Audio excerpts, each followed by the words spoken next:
Today's news. Today's news. CBS News on the Hour, sponsored by O'Reilly Auto Parts. I'm Cammie McCormick. President Trump said today he will continue to talk to other countries about tariffs, but there will be no pause.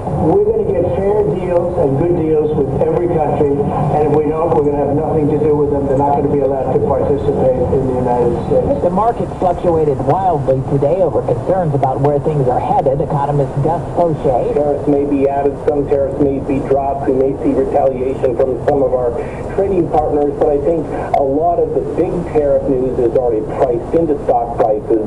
And a lot of the volatility on Wall Street is because of all the unknowns. CBS's Winnie Gillette on how one business is trying to adjust. The founder of the botanical skincare brand Blissoma, Julie Longyear, is trying to calculate how much President Trump's tariffs will cost her. I would estimate that probably 50% of our ingredients, our raw materials, may come from overseas. That means at least 20% tariffs and as high as almost 80% for her packaging from China, which took her a year and a half to pick and design. By the time the tariffs were announced, there was no opportunity to change because we had already made our commitments and done all the designs. She's hoping lower tariffs will be negotiated very soon. Wendy Gillette, CBS News. President Trump said today the U.S. is having direct talks with Iran about its nuclear program, and those talks will start Saturday. I think if the talks aren't successful with Iran, I think Iran's going to be in great danger.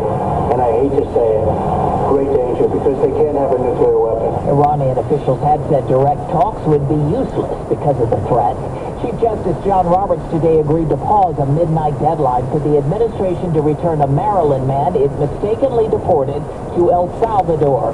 Legal analyst Laurie Levinson. The order by the Chief Justice basically means that this looming deadline for the administration to bring Garcia back is put on hold, and that the administration won't be held in contempt until the Supreme Court takes a look at this case. The administration has previously said he should not have been deported, but now argues there's no way to get him back.